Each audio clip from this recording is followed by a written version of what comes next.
Hello, I'm Jason Connolly, CEO of JMC Legal Recruitment. I've been asked by the Law Society and Law Gazette Jobs to record this video on becoming a legal counsel, moving in-house and what that entails and some of the considerations. This is just a brief conversation. If you do want to find out more, then always get in touch. First of all, on our website, www.jmc-legal.com, or feel free to give us a call. First of all, there's many considerations when making a move in-house. It can be a big decision, a career-changing decision, and once you've moved in-house, it's not always necessarily easy to move back to private practice. There's many pros and cons to both, and there's many articles online which really go into detail about the pros and cons of working in-house. At the end of the day, I always think it comes down to you as an individual and what is it that you enjoy what is it you enjoy doing as a lawyer, what makes you enjoy the job, and what kind of motivates you as a person. A lot of people, I sometimes say, we're going in-house. It tends to be something that people typically do later on in their career, not necessarily early on, but there's never necessarily a kind of one case scenario. Lots of people do choose to make that move to in-house earlier. Sometimes I say to people that once you've made that move into an in-house role, it can be difficult to move back, and people will say, well, why? One of the first considerations is when you move in-house, you'll become much broader as a lawyer. If you're a corporate lawyer at the moment dealing with corporate transactions, shareholders agreement, venture capital, all the time, when you move in-house, you'll become much broader in your skill set. You might find yourself becoming more of a business advisor. You might also be helping companies in terms of risk and giving advice on a whole range of their general matters.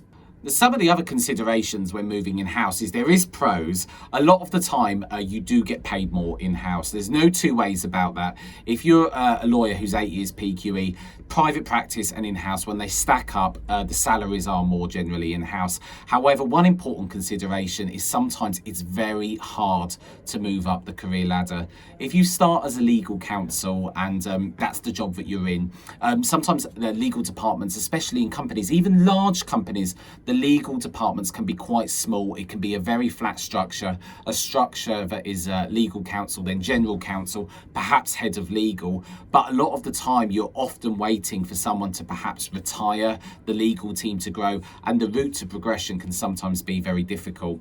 One of the considerations if you do want to move back to private practice will be when you're in-house, it's very difficult to kind of place someone back on a salary scale in private practice. Why is that? Well, one of the reasons is you're lacking in billings history. So to know what an in-house lawyer would bill back in private practice makes it quite difficult for assessing salary. Yes, in big city practices, there are structured salary scales, but if you're in a kind of more innovative, you wanted to go back to a West End firm, a lot of the rules that firms look at when it comes to salary is 3-4 times salary, and it can be difficult to try and work out what someone can bill. There is advantages to in-house when moving back to private practice, and I've placed many lawyers over the years who've worked in-house. They've built up a great contact base. They've maybe had exposure to lots of different companies, and being in that entrepreneurial environment, bringing it back to private practice, it's proven to be absolutely great to exploit those contacts that they've made, and it's paved the way for them to have a kind of springboard to partnership. Now, a few other considerations. If you're thinking, I want to go in-house, honestly, we get so many calls every single day from people wanting to go in-house. It is probably the most phoned up about question that we have, even more than paralegals and graduates. There's so many people who think the way to in-house is great. Some of the advantages definitely are you get to be involved in a business, you get to be involved in projects, you get to, rather than having lots of different clients, you could be working on projects, matters and things that are really interesting. Some of the considerations that you might want to think about, or perhaps that could be negatives, might not be, but considerations nonetheless, is the loneliness of a corporate counsel is very different. You might be working in a large corporate department, you might be working with a large team, but often being in a legal in-house team, the team will be very small. Sometimes you might even be based alone. The rest of the legal team might be based in different offices, especially if it's a company that has its roots and heritage back in a different country such as the US, Asia, and it's a company that's that's new into the UK. You've got to be prepared to work alone. Another thing is sometimes in private practice, you have a wealth of resources. You have knowledge lawyers, you have internal databases and places where you can go to get information. You can have a lack of resources sometimes in-house, especially when it comes to kind of legal directories and things like that. That is definitely a consideration. So a lot of the time when people go from private practice to in-house, another consideration is you might be terribly outside of your comfort zone. You're going to be kind of bolted into a department, and a lot of the time it can be very different. You kind of lose a lot of that safety net that you have in private practice because you're going to be in a business, perhaps dealing with matters you've never dealt with before, things that, you know, a lot of the time could put you way outside of your comfort zone. Another thing to think about as well when becoming a legal counsel is you're going to be at the top of an organisation. You might be in a position at the moment where you are in quite a structured firm, quite a pyramid structure. There's lots of layers of management above.